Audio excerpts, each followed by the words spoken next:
Hey, everybody. It's Molly and Jen from Hot Off the Presses. Glad you all could join us for episode number 2, Getting and Caring for a Presa Canario. We're all fans of Presa Canarios here, so we'd like to share our love with you. First of all, we're going to start off talking about why to get a Presa. So I'm going to turn it over to Jen at some level, and I definitely have some input. We've got our first Presa about 4.5 years or so ago now. 4, 5, 5. Boy, time flies. And we haven't looked back. We have a flock now. So, Jen, you want to start on what's your advice for why to get a Presa? So if you're looking for a bigger, loyal companion, protection, you want something for sport, you want something for guardian, you have a farm. It really is doesn't get enough credit for being as versatile as is. It's one of the most loyal breeds I've personally ever owned. They don't roam. They want to be with you, but not in a needy, whiny kind of way. They protect your home. They'll protect your property. They'll protect themselves. They'll protect your livestock. So they're good for a farm, good for a family. It really is a pretty versatile breed. Well, and I guess just to add to everything, I agree with 100%, but just how intelligent they are. There's some goofs, and there's the ones that do some things that make you go, what was that? But I mean, it's not because they're stupid that they're doing that stuff. It's because they're really intelligent dogs. And I guess that's what I was never, I wasn't raised with large dogs, and that's not what I came up with. So I was a little skeptical when that's what my husband decided we were going to get. But I don't know why everybody doesn't want one. They're not for everybody. I get that. But I mean, once you love a Presa, I don't know if there's any going back. So, Yeah, but there are definitely. I definitely get that, and I see a lot of people talk about, oh, they're so stubborn, they won't learn, they're hard to train, and I don't know if it's either a product of my selection for more trainable dogs or what genetically trainable, or I'm better at training. I don't know, but I find them incredibly easy to train, very smart, often learn first couple of times. Now sometimes they get a little bit distracted by something, especially little boy brains, but I find them very intelligent, trainable. Well, and part of it is training the person. The human has to be trained too. If you're consistent with a Presa, they're, in my opinion, consistent with you. You know, they know what to expect, and it is. They just absorb it all. But there are also reasons not to get a Presa, and we should definitely touch on those too. They are for a certain type of owner, and go ahead and give me some of your first thoughts on that. If you are inactive, if you have a small area and no resources for exercise, if you are a bit of a pushover, if you need a dog to go to a dog park, if you need a dog that will get along with other dogs, if you're not interested in the protective nature, if you can't handle aggression, if you're, I don't want to say age is a thing because I've seen people plenty into their older age that can deal with these perfectly fine. But if you're frail or fragile, um, they're big active dogs, and even my ones that I would consider more chill still need a good amount of exercise. So if your personality is kind of a pushover, that's Yes. probably not for you. Yes. Well, I can speak to one of mine is very lazy. Most of them are very high energy, and luckily we have lots of room for them, and they use it. So you're correct. They're not, your tiny apartment dog unless you're the person that's going to take them out and be committed to your dog. You can't come home from work and I'm too tired today. I'm not. That dog's Right. probably not going to They don't care. go for that. They don't care if you're They sick. want to go out. They don't care if you had a bad And day the and other all thing the is, boss yelled at you. They don't care. yes, I think they also do best with structured routines and strong boundaries, I guess is the way that I'd like to say it. Those are probably the two things. But I mean, most dogs thrive off of that. That's not something unusual about dogs, but they Mhm. are definitely the the one of the more I don't want to say extreme Yeah, examples because it's they not get in extreme, but trouble. they're more towards the medium. Yes, yes. Yeah, they'll get them. So The another thing is if you plan to be away from the home all the time, right, long periods of separation. right. Or on the flip side, if you're the type of person who never leaves your dog, and this is also isn't Presa specific. If you never leave your dog and refuse to crate them or won't give them any alone time, you're going to ruin that. Again, not Presa specific, but you're going to ruin the dog if you don't give them time to be alone and cope. They're going to be ruined. Yes, I won't take that one personally. I don't, I've had to I don't learn it think the hard way. to the degree that a bunch of dogs got really ruined by COVID because their owners never left the house, and then all of a sudden they did leave the house to go back to work, and now they got a bunch of dogs with separation anxiety. Now, I didn't have that problem with my breed, but you're seeing it in the from a training aspect in droves. Sure, I'm sure. Well, I have separation anxiety from them too after things like that. So I can see how the dogs do for sure. For sure. So I guess we'll move on to you've decided to get a Presa. Now what do you do? Where do you start? The single most important decision in the chain is picking the right breeder. So the first step needs to be that everybody in the house is on board. You hear the most common end to all my conversations that I talk to people who never talk to me again is let me talk to my, and whoever that is. But everybody needs to be on board. You can't just spring this on somebody. It's not a it's not a toaster. Everybody will be involved, and this could be a problem if somebody is not on board. But the next thing is the breeder. So the breeder needs to be somebody who understands what a puppy will both look like and act like. What this 8-week-old puppy is going to do as an adult. So what are these behaviors that this little puppy is doing? What will that manifest itself into as an adult dog? Is this puppy more? I hate to use the word dominant because dominance theory has been debunked, but is this puppy pushing its litter mates around and always causing trouble? Is this puppy running off? It's not that bonded with you, not from a bonded. I guess bonded might be the wrong word, but it's more independent, and somebody needs something that works with them better. So all these little intricacies that I've watched from the time they start to wiggle themselves around until they leave the home, I need to be able to understand what that might look like as a puppy. Is it 100% accurate? Absolutely not, but it gives you some idea. In 25 years in this, I can usually get pretty accurate. So when somebody comes to me, you will be placed on generally on a list for whatever litter you're looking for. Or we may talk ahead of time to say, well, that litter doesn't fit you. So you will tell me exactly what you want. And I will say, well, this litter might work. This litter might work. This puppy might work. You don't get to pick 100%. Your input will be taken into consideration. You can tell me, hey, I like this puppy, this puppy, this puppy. What are their temperaments like? But ultimately, if the temperament doesn't match, that breeder shouldn't sell it to you. If you want a chiller puppy and you picked via pictures, the one that's on all the time and always into stuff, that's not the right fit, and it's not going to happen. So the breeder needs to be the first step in your choice, and you work together. You can't just come and pick whatever puppy. That might be way people work, but that's one of the bigger red flags for me. That would be one of the most important things. So a breeder who does health testing, hips are one of the big things. Embark DNA testing, that's a really simple way to test for whatever. So this breed has some traits that we don't necessarily want to breed for, so you can check for that and not breed with that. The other thing is Embark's up to like 255 different diseases that they will test for.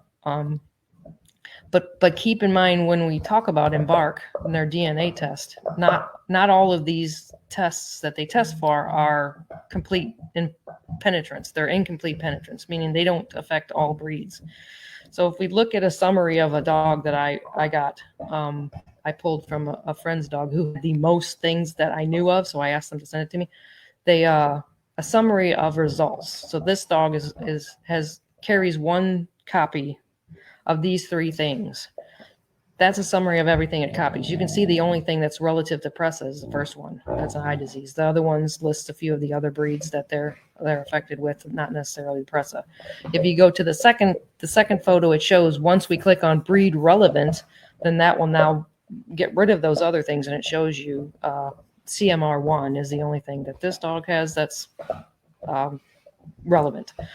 I think there's only 2 things that they list as relevant for the Presa. I mean, the database is learning. The more of our dogs gets in there, the better, the more they learn. Well, these dogs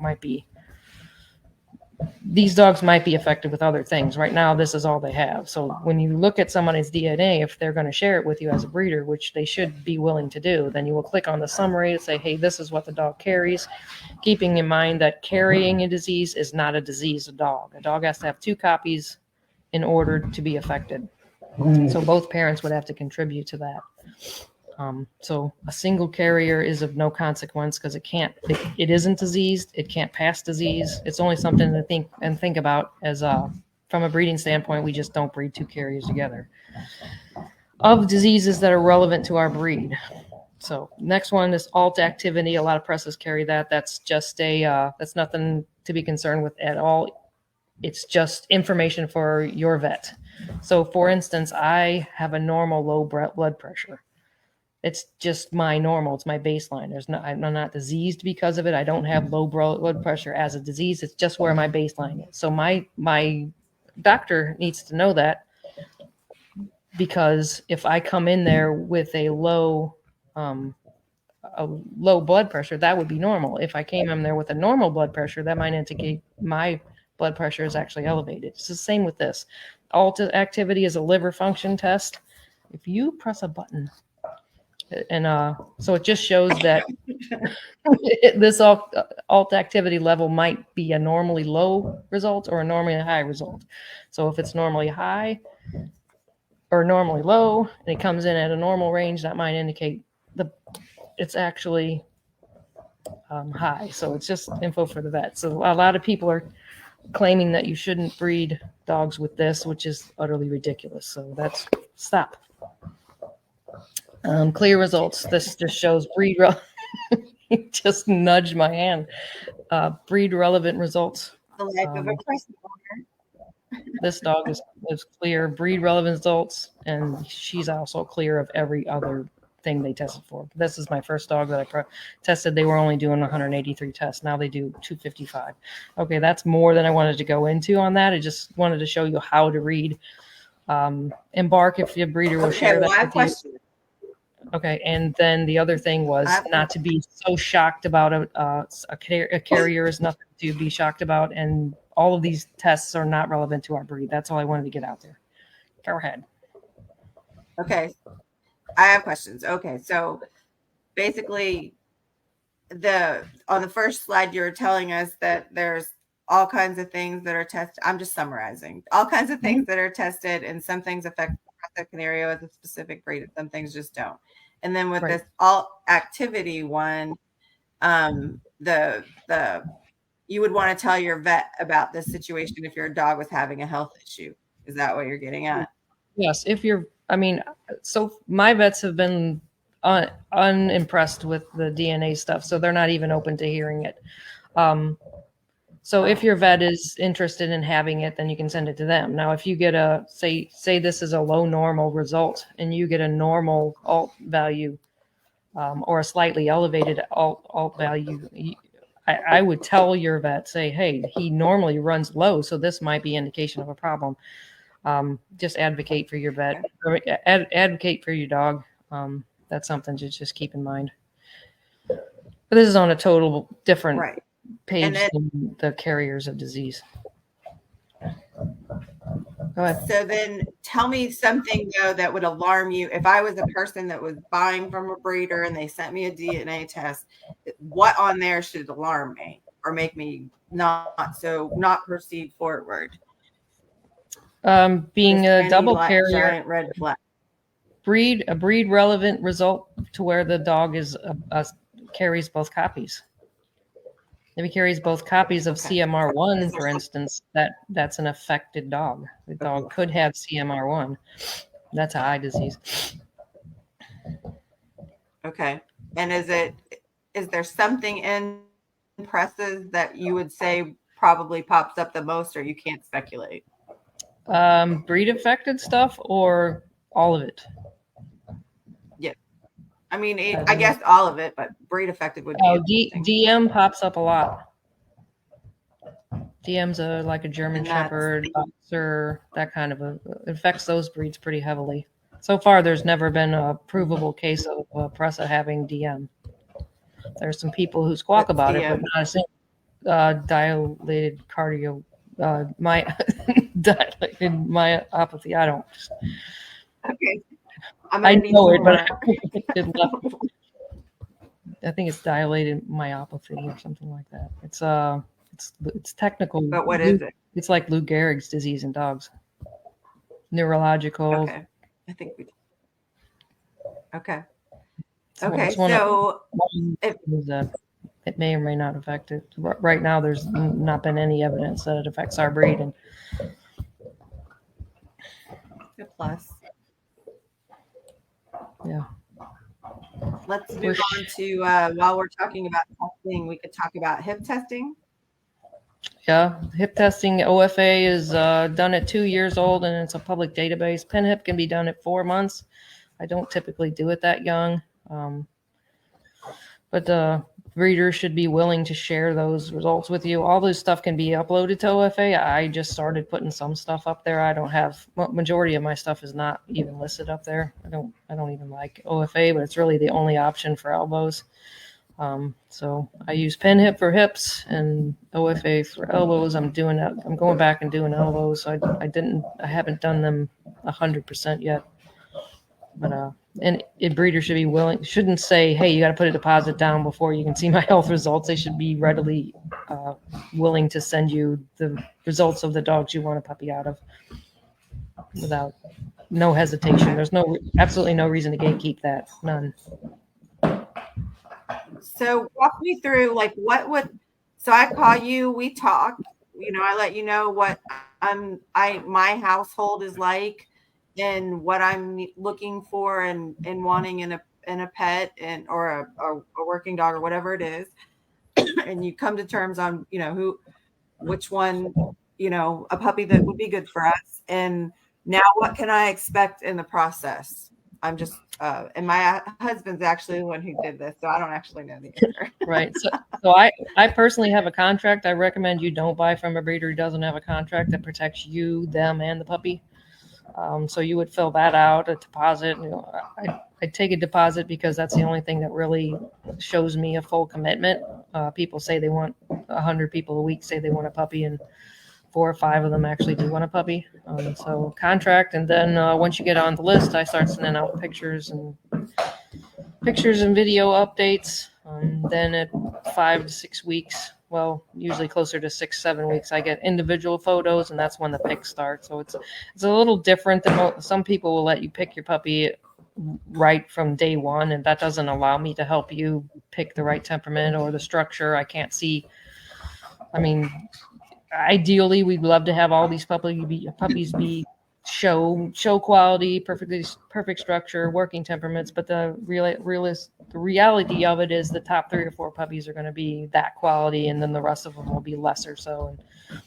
And then I can't see that at even 4 or 5 weeks. I can't see that. So it's 6, 7 weeks we start to do real picture evaluation or real picking evaluations. And that's a little different than a lot of people and I think for me, that's how I lose most of my sales, because people want to know what puppy, hey, I want to put a deposit down, but I want to know what puppy I'm getting right now. So by the time they're 6, 7 weeks, they've moved on to somebody who will let them pick. It doesn't bother me to lose a sale that way because if I can't see what we had to, go ahead. I think you had offered us 3 different, I think my husband came and said he liked several different ones out of the litter that you all decided on. And then you picked ultimately which one he actually got, which was perfect. Let me point out. She is the best. I mean, I want people to have the puppy they want. And if it works out that way, it does. You can't. We just took, I'm pretty sure we took away the word for it. Yeah. The litter that you have you have there now. There's several puppies that are just Thanos's color, and that's what everybody. Well, I want to be able to put. I want to put my deposit on green collar. Well, I have two people that have male picks. What if they want it? So I can't. Yeah. Usually they'll move on to somebody who just let them pick, and again, I'm okay with that. But if that's one of my more frustrating. How do you explain to people Sure. that you can't pick now? I have to see their quality. If you're looking for a showy dog, or if you're looking for a drivey dog, how do we tell it 2 days? I don't. Right. You're trying to do what's best for them, and they won't let you. Right. Yeah. They don't get how that works, but because 90% of the people, you just go and they'll list, all 8 or 9 puppies will be listed on their site in a big collage or whatever, and you just come and pick that like a vending machine, and that's what they get. And these are not Instead Coca-Cola. of a So no, yeah, they would be you spicy need to give Mountain that a Dew. little more. Well, and that takes me to you also spoke when we spoke about this topic. We talked about that people need to watch out for the folks who are kind of just talk, just all talk. If you I, don't like what I you're would hearing out of them, Yeah, I would read. So yeah, there's people who talk about other breeders. That's their whole mantra. Then there's the people who would tell you anything you want to hear. If they think you want to hear these are the baddest working dogs on the planet, that's what they'll say. If they think you want to hear these are the best show dogs on the planet, that's what they'll tell you. And that's not good for you. That's not good for the puppy. It's not good. Well, it's not good for the breeder because then you're mad. It's not a fit. You have to return it or you take it to the pound. And then the other thing is people who just shit talk everyone else. That's their whole mantra. They're the only ones who have real presses. They're the only ones who are good breeders. Every other breeder is doing it wrong. I would rather you went to somebody who doesn't health test than somebody who only talks shit about others. That's how strongly this breed club. I mean, this breed community is pretty damn toxic, and everybody is this. They need to feel above everyone else to validate themselves. I don't understand this. There's a big market, big and varied market. People wanting all types of dogs. There's room for us all.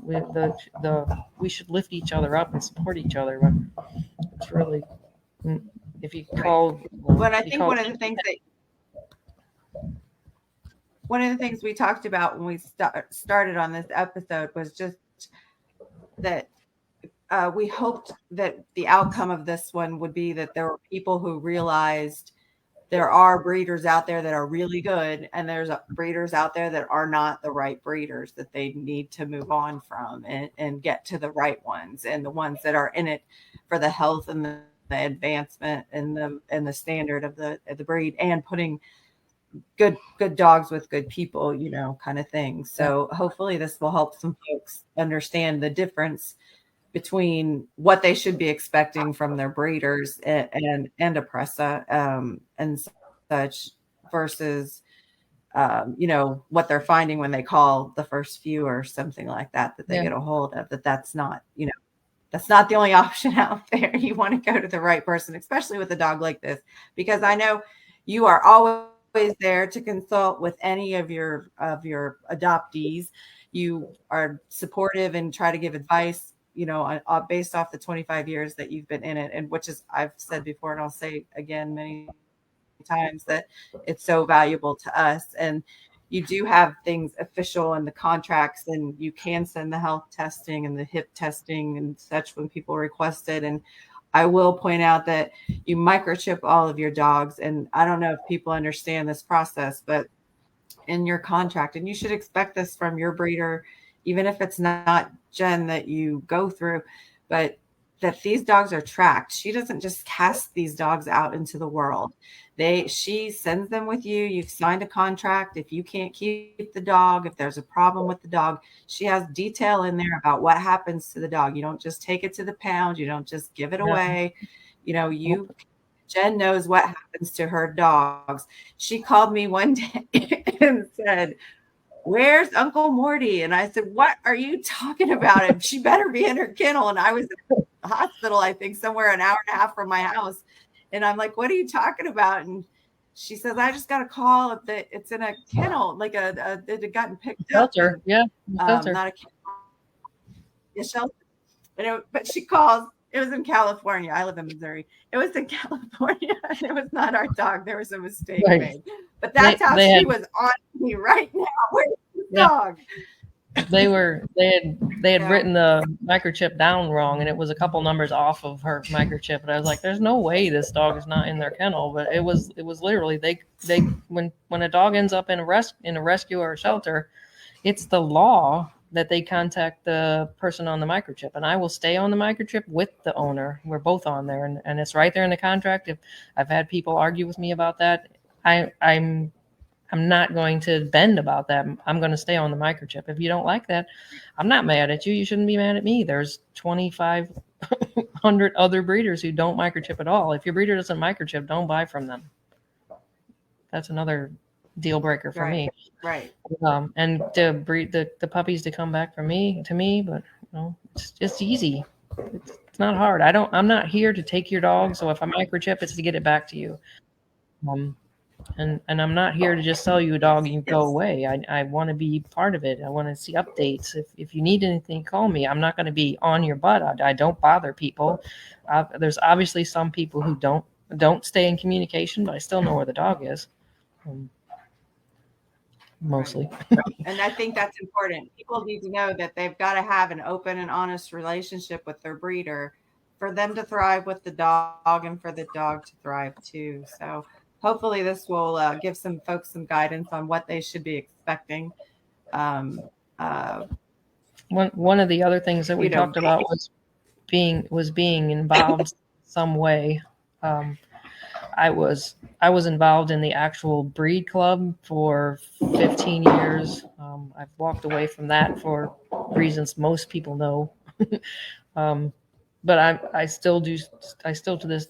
After I walked away from that, I still did sports. I did UKC. I did Schutzen. I did obedience, tracking, agility, all that stuff, and I still do that to a lesser degree now. But I'm involved in the best way I know how to do to try to help the community is just be out there as a voice. If somebody's struggling, I'll try to help them, whether they got the dog from me or not. I answer questions. I spend hours a night in private messages with people I don't know, and incidentally a lot of those people go and then talk shit on a different platform. But I don't care. I want to help people, and I say it 100 times before, but I wasn't born knowing things. I've just made a lot of mistakes, so I try to help people, and that's the best way I know how to be involved when the breed club is not open to me. Well, times change and things evolve, and hopefully, we can put this best foot forward kind of thing, that we're out there for the betterment of the breed and the continuation of the standard, and just to support the community. I know that you've supported the community. I've seen how many rescues have come back through your place and other things like that. So I just hope everybody will look for as ethical and caring breeder as you are, so that they get the best quality experience with a Presa that they can get. So we want to talk about, I'm going to move you forward. We're going to talk about you've got your Presa, you found your breeder, you've got your precious baby, or maybe you've adopted even an adult dog. They are out there and they're great options for people who are looking for pets. Don't write them off. Some of them are the most precious and already trained and ready to go. You don't have to go through the puppy stage and all of that. So we definitely have opportunities come available where there's some older dogs that are up for adoption. But puppy, older dog, whatever you've got, you're going to bring them home. What do you need? You need patience. You need a lot of things to chew on, appropriate things to chew on. You need a crate, leash, collar. Some people puppy proof their house. Some people just train, try to work on training them not to mess with the stuff that they do have. At first, I recommend bringing up the harmful stuff, anything they can get into, anything floor level, no poisons, cleaners, stuff like that they can get into right away. A lot of what I do with puppies when I bring them out in the house is do tether training, and either tether them to me as I go around and doing chores, or some people have seen my videos at night. Once I get inside and get relaxed and ready to sit around and watch TV, I just tie them on a rope And that's just dogs who don't know the rules yet. So in this little area, then I know they're not going to go to the bathroom. Mostly it's not about that, because by the time they're in here, they're potty trained. It's about chewing on the wrong thing, chasing the cat, messing with the wrong dog. So when you see the interactions and the fighting between the puppies, either the older dog and the puppy, it's easy. If the older dog gets annoyed, she can just walk away. So tether training allows you to see everything that the puppy's doing, and you can correct it right away. So if they grab onto the couch to chew on something, you can tell them no and give them the right thing. So every time you give them a black no, you give them a white yes. So black and white, make it very clear in their brain. No shades of gray to a dog. They either see right or wrong. This you don't chew on, that you can chew on. And that's tether training is really valuable. A crate is a must. I know a lot of people, oh, I don't want to put my dog in the crate. They really do see that as a den. It's a safe place. I start adding the crate at 4 weeks, so it's not something they're scared of. So if you need to crate train, you need to muzzle train. Another thing, well, I don't want to muzzle train. That seems so cruel. So from a crating standpoint, they really do need to have a decompression point. They need to have some time to be able to soothe and cope without you, so they can be alone, not need you 100% of the time. But if you go forward with crate training and muzzle training, those are things that are going to be valuable if your dog gets injured, because if it goes to a vet, it's going to be in a crate. If it gets injured and it's biting somebody, they're going to put it in a muzzle. So if they're crate trained and muzzle trained, those two stressful things have just been taken out of their life. They're only stressed about the injury, not about the muzzle or the crate. So crate training, you board your dog, you vet your dog, grooming, all of this stuff, they're all going to crate your dog. So you just need to do it. A lot of countries it's forbidden, but over here it's not. We just use it, just don't get excessive about it. They shouldn't be in a crate all day and in a crate all night. It's ridiculous. Right. Well, and I think, again, crate training, my learned lessons in the last few years of crate training is it was my problem more than the dog's problem, probably. So you have to, as a human, accept that the dog's okay with it. It's going to be okay. It's just in this crate. And ours, and then when you fought it for so long, and then the dog didn't want to do it then either, and then you get the dog to do it and it walks in by itself the first time, it's like, oh, I like it in there. Okay. It really does happen. Most of our hardships are I don't set these things up. This shit just happens organically. I'm sorry. No. Most of these hardships are ours. The dog doesn't care if it's in a crate. Most of the people who put their dogs freak out about putting their dogs in a crate all day at work, which I'm not for all the time. They need to be out. But if you put a camera on your dog at home, it's be sleeping all day. So what if it's in a crate? Yep. Literally, they sleep. I know, it was my problem. Definitely was my problem, not theirs. So we're going to go and finish up with two more topics semi-related. Let's talk about puppy care. We were going to start with dog food and get into some of the other things. So I've done all the fad diets. Every time something new comes out, grain-free, all this other bougie bullshit, I end up back at Presa Canario because I got to fix something that food messed up. So grain-free now causes DCM, dilated cardiomyopathy. So you don't do grain-free. So I just go back to Presa Canario. It's one of the most researched foods out there. Low incidences of a recall. I know there's some buzz lately about a recall, but it's just not been factually proven yet. So that's what I use. But good quality grain inclusive food with meat as one of the first ingredients is good. I wean my puppies onto raw. That's a whole another topic. I've done some videos on what exactly I do. But then I do supplement with an instinct raw a few times a week for my adults. I do probiotics for the life of the dog. I do vitamin C for the life of the dogs. Vitamin C is good for joints and immune health. Probiotics is gut health. Gut health leads to a whole litany of things that are good for a dog. But one of the big things that may be probiotics and a healthy gut can prevent is bloat, and that's a big thing in these dogs. So if the research continues to show the promising effects of healthy gut in the prevention of bloat, then that can only be a good thing. But even if it doesn't, probiotics are good for dogs, so that's what I use. So that's in addition. I know that, just to clear so folks get it, because I didn't. The dog foods sometimes say with probiotics in them, but you add additional probiotics, correct? Yeah. Yes. Yeah. And then let's real quick, we're going to cover bloat later, but I just want to make sure some folks like me don't necessarily know what bloat is just because, but please just real quick, brief description of bloat, please. I know what it is now. Yeah, it's where the stomach, so bloating in a dog can happen with or without a stomach flip. Bloating in a dog can blow up the stomach. You can obviously signs of that, but when the stomach flips, that closes off both the entrance and the exit. You can see how that's a problem. It kills off the intestines, the spleen, the stomach dies, and within, it's not hours. It's very quick, and the dog will die.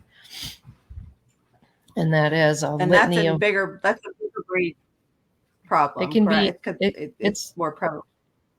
It's a size to depth of chest ratio. So if it's a little dog, if it's a little breed with a deep chest, they're going to have it. If it's a big dog with a skinny chest, not so much. So it's not a size thing. It's a ratio of the depth and the width and depth of the chest versus the size of the dog. And your opinions on pinning, which is tacking the stomach lining to? I would do it. Yeah. Okay. It is expensive is I think what keeps a lot of people from doing it, but it would be worth it at that level. The bloat surgery, when you fix it, can be, I've gotten it done as cheap as $3,000, but I've seen people pay $10,000 for it. So, and that's if the dog lives. I think it probably is like what, $2,000 to have a bloat surgery. The pinning. I've had it done for like $800 at the same time as a pin hip. Oh, so I don't know if it was cheaper if I hadn't done it that way, but I'm a freakazoid about doing extra anesthesias because I've lost some important dogs under anesthesia. Yeah. So I try to do multiple things at once. You have to do it. Yeah, that makes sense. So let's back up real quick so we stay on track. Talk to me about shots. Of course, your puppy's going to get shots while it's still with the breeder, or at least you better hope it does. Don't go if the breeder don't go with it. Yeah. Shots need to be given at intervals of like every 4 weeks until the puppy is over 16 weeks. The 16 weeks is an important time. We can talk about nomographs if you want to go into that, but I can explain what that is. But so if a puppy gets a shot at 6 weeks, then you're going to end up with 4 shots because 6 plus 4 plus 4 plus 4, that gets them past the 16 week. If you give it shots at 8 weeks, he's only going to need 3 shots because you can do 8, 12, and 16. But you got to get him past that 16 week point for full effectiveness of that last shot. They just run out. They don't. So you don't need to shots for. So shots, parvo, distemper, canine flu, I wish I'd read the bottle. I give a distemper and parvo double for the first one, and then we can move up to the 5 ways. 4 ways. I don't do lepto. If the owner wants to do lepto, they can do the lepto. If it's a big problem in the area, there's a lot of side effects to a lepto shot. So, should your vet know what they are? Yes. And is there something that they might not do that you should ask them to do, or are they pretty standard? They will always want to do more than, I don't do Bordetella because Bordetella is like a human flu. There's so many different strains that even if they give Bordetella for a couple of strains, your dog can get the other one. So for me, it's a waste. I don't do Bordetella. Every vet's going to want to do Bordetella. Most vets are going to want to do lepto, even if you're in an area that doesn't have lepto. So vets are almost always going to want to give more shots than I do. Parvo and distemper, those are the big ones. And then Okay. The final topic under this subject is wormers. How many times have we had conversations about wormers? Too And many. just give me a real quick synopsis of what. Yes, way too many because it does not stick in my brain. So breeders need to be worming puppies. Anybody who says their puppies never get worms, just probably lying or don't know what they're talking about. Almost all puppies get worms. So breeders typically do a prophylactic worming. That's 2, 4, and 6 weeks. Then you do 8 weeks, three. So 2, 4, and 6 weeks. I do pyrantel, which is a very, very safe wormer. It's really gentle. Gets rid of mostly roundworms, and that's the big one. Roundworms is the most common one. 8 weeks, I do 5 days of panicure. That gets all of the rest of the worms, plus it could get some of the other parasites. If you live in an area that has Giardia and Coccidia, which is almost everywhere, Giardia lives in water, Coccidia lives on dogs and people and in the soil. So it's almost impossible to get rid of, especially if you have a big property. So some breeders would do a prophylactic Coccidia deworming, and panicure will also do Giardia. These things are a pain in the ass, Coccidia and Giardia, not necessarily indicative of the quality of the breeder, because it just, once you get it, I mean, Coccidia can come from birds. So if you have birds over a big property, you have Coccidia. Sorry, chickens, all kinds of different animals can get it. And once it's in your soil, like I clean. I'll go through anywhere puppies are. I bleach down areas where puppies are outside, but legitimately, some of my puppies, if it's good weather, will free range, so they can be 805 acres of stuff they can be on. So there's no way that I could eliminate that problem from all that area. So I just do a preventative, and for the most part, they will go home with no issues. And then some Coccidia is an opportunity. Well, Coccidia and Giardia are opportunistic. So when they may be perfectly healthy here, and then when they go, the stress of going to a new home will drop their immunity, and then they'll get affected with it. So it's a whole thing. It's a lot of things to think about. So most of that can get taken care of by your vet. Most people don't worm at home, do they? Or do they? No. They're really, if they're another breeder, of course they may do it, but the vet should do it. You should be worming your puppies once a month until they're 6 months, and then at least 2 times a year, or just once they get to past that 6-month period where you're doing worming every month, just take fecal in for your vet to test for them. If it's mostly a house dog, they're probably not going to have too big of an issue. It's the ones that are out in the field running, and those get into stuff. What about heartworm? Where does heartworm fall in that? Just because that's the words you hear all the time on the commercial. Yeah, monthly heartworm. I don't start that till 3 months. Okay. So generally they're not started on that before now, but some vets want them to start. I don't think I've ever heard them say they want them to start at 8 weeks, but I think 3 months is about as early. If you have a big problem with it, you'll want to start earlier than the rest. Heartworms, that's a big one. Okay. Easily prevented. So we talked about what's that? Heartworm, easy to prevent, terrible to get, because even if you get it and treat for it, then they have heart damage. Right. Their quality of life is fine, but their length of life is diminished if they get heartworms. And what's your recommendation for flea and ticks? Well, I hate the NexGuard's been the safest thing that I've found to use for fleas and ticks. Okay.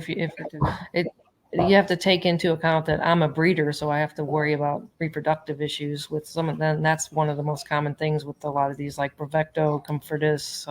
We found we possibly may have an issue with Interceptor. All these other ones that are not tested on breeding dogs, even if they say they're tested on breeding dogs, sometimes bullshit. NexGuard is also one of those things that they say they're tested and fine, but you just have to watch them. If it starts causing a problem, right, you have to. But it's a necessary evil, because these natural things, I don't care. There's not enough diatomaceous earth to go around. I've had some luck with what was it? A couple of different oils. If you look them up online, we have sprayed our dogs and such because we live out in the woods to try to keep the ticks off. We don't have the flea problem, but so in the shoulder seasons, instead of giving them more chemicals, we use more of the sprays and stuff, and it does seem to help. It does seem to help. And then there's other times that there's just no helping when they run through a patch of ticks. So Wonderside's supposed to be pretty good. What is it called? Wonderside. Okay. Something you can get online, I assume. Yeah, it's natural spray on stuff. Just for an added extra. I would never use it. I would never use I mean, I didn't. Oh, yeah, not as your primary. I was a breeder for 14 years, never saw a single flea, and then I got a bunch of barn cats to take care of what potentially might have been a mice problem, and then all of a sudden I had a flea problem. Like, well, I got to deal with that now, and that was one of the hardest 3 months of my life. It's been over 10 years since I dealt with it, but now I don't want to use the chemicals, but I do. Yeah, it's necessary evil, like you said. That's for sure. Well, I was looking here at our list of different illnesses and things that might come up with your dogs, and we talked about worms and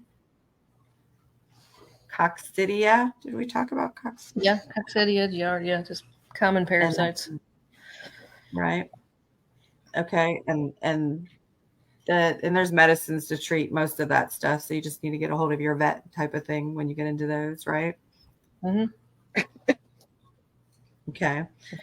And then we talked about bloat is a problem or could be a challenge in adult dogs. And then I asked you, I remember what other kind of illnesses for adult dogs, and you said injury, and that is probably the other thing that you would mostly see in these types of dogs is just injuries, just silly things or freak things, but I think that's with any dog. Dogs just don't know any better. But we did talk about diarrhea, limit their food. Puking. I've been. Go ahead. Yeah, if they have like a day of loose stool or they puke, I'm not going to the vet on the first day, but second or third day, I'm definitely headed that way. They get into things. They can have diarrhea, puking. I usually take them off food for a day if they have diarrhea. I'll do a round of Panicure if I think that might be it. So I don't rush to the vet, but you definitely can't have them more than a couple of days with diarrhea because they'll get dehydrated. Mm-hmm. Gotcha. And then things that would take them that you would just take them straight to a vet if they exhibit. Not eating is big because most of my dogs eat really well. I have a couple that don't eat really well, so I just know better with those. But not eating, lethargy, not being able to walk, obviously, spinal issues, injury, I can't stop from bleeding, any eye issues, right to the vet. If you know that they've injured themselves. How can you tell? Say that again. How can you tell if they're having bloat? How can you tell if they're having bloat? So the very first, there's some videos on YouTube that show it. People have videoed that stuff for us, so that's something you guys can Google and watch. Mm-hmm. It starts in drooling, pacing. It typically won't lay down. You'll see some spreading of the rib cage. So bloat doesn't start low first; it starts in the rib cage first. But you can tell they will hack, but can't get anything up. They can't go to the bathroom. They'll have if you can listen to their stomach, even put your ear to the stomach, they'll have no stomach noises. But the bloating of the belly will be pretty prominent pretty fast.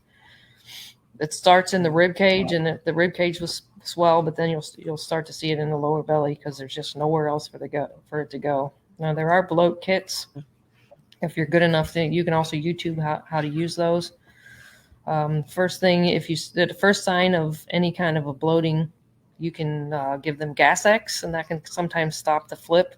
I don't know if I finished the conversation. There's bloating with and without twist. So the dog can bloat. That's not life-threatening. uncomfortable, but not necessarily life-threatening. It's when the stomach twists. That's when it gets really bad. But if you can get gas X in when it's just bloated and not twisted, that can help. If you can lift them up, the best thing to do as soon as you think it's happening is go to the first vet, the closest vet immediately. Don't pass go. But if you can hold them up to where their paws are on your chest, like that can help straighten it out.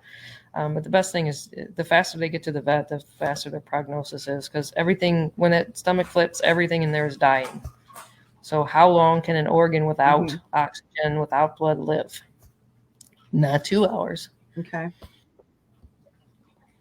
Well, that all sounds scary, and I hope I never experience that. But I will say we've just talked about a ton of different stuff as far as this breed goes, and why nots, and the positives and the negatives and the good and the bad. But overall, I will say, knocking on wood, that it's a really healthy breed, or at least the ones that we have. I'm very thankful that if you take care of these dogs, they are hardy, sturdy dogs and will take care of themselves. Now, are they going to, have an accident here or there? That's a possibility, but, and things happen. But I mean, overall, I'm so grateful to the fact that just because it's so hard to have a dog that's sick or isn't feeling well or looks like it's in pain. I lose sleep. So thankfully that doesn't happen a lot. And I'm grateful for that. And I'm grateful for our healthy animals and our beautiful presses. So I know in my conclusion that I'd like to say, if you're considering a dog, you have room for a larger breed, and you just want something that's going to be a member of your family or protect you or work, they can do all of the above. So what would you like to contribute to that, Jen? I think we covered it, didn't we? I That's good. I agree with you. It's a breed that has it's people in this community may not see it this way, but it still is a very rare breed. So we're not suffering from all of the problems that face some of the other more overbred dogs. But I mean, we're getting there. People need to support testing. They are impressive. People get excited to see them. They are still somewhat novel. I mean, it is a neat thing to see. You bring one out, and then people, what kind of dog is that? And there's a whole conversation. What an icebreaker they are. Right. So let me then finish with our next episode topic. Episode 3 will be along in 2 more weeks. I know everyone has to wait 2 more weeks because we have dogs to take care of in between. But we are going to pick Jen's brain about recessive genetics, colors, and diseases. So that one might need your thinking caps. I'm sure I'm going to need to bring mine. I plan to learn a lot still. I haven't really had a lot of conversations with her about this. Any kind of teaser you want to throw out there, or anything to get folks excited about it? We need, the biggest thing I want to talk about is how things are inherited and how it is possible for something that was inside of a dog not necessarily this breed because it's kind of young, but if you talk about another breed that's hundreds and hundreds of years old, something that was placed in that dog 2 or 3 or 400 generations ago can pop up now. So that's something that now you piqued my interest. I'll try to explain how that happens and help people understand how all this stuff is popping out. Awesome. Okay, well, I'm looking forward to it already. We'll get to work on it. And you all have a great couple of weeks until we see you again. So, Jen, thanks as always for your time and your information. I don't know what I would do without it. And I hope everybody else gets some use out of it too. Well, thanks for having me. Sure thing.